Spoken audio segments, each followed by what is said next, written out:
Jedna od opcija u Excelu koja se vrlo često koristi je opcija za izračunavanje sume. U ovom videu ću vam pokazati nekoliko načina da iskoristite tu opciju.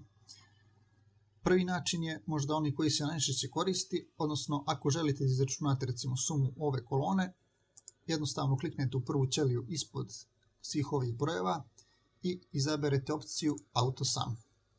Ta opcija će automatski uneti u tu izabranu ćeliju sumu svih brojeva koji se nalaze iznad te ćelije u toj tabeli.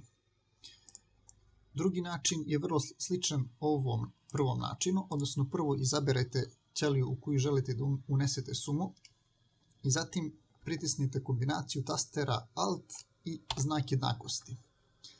Ta kombinacija tastera radi isto što i ono dugme malo pre koje smo kliknuli, odnosno unosi sumu svih ćelija koje se nalaze iznad ove izabrane ćelije. Nekad možda nećete htjeti da izračunate sumu baš svih ćelija koje se nalaze iznad ove ćelije i u toj situaciji će možda biti najlakše ručno uneti formulu za sumu. Formula se unosi tako što se počne sa znakom jednakosti, zatim se kuca sum, odnosno naziv funkcije, otvara se zagrada i unose se ćelije koje želimo da saberemo. Na primjer, hoćemo da saberemo ćeliju E2, zarez, ćeliju E4, zarez i ćeliju E8.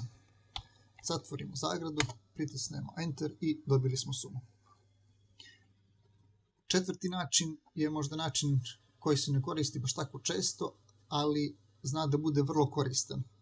Ako hoćete da dobijete sumu određenih ćelija, ali to ne želite možda da upišete za sad u Excel dokument, dovoljno je da samo selektujete sve te ćelije i dole na statusnoj liniji ćete dobiti podatke o tim ćelijama, odnosno dobit ćete i sumu.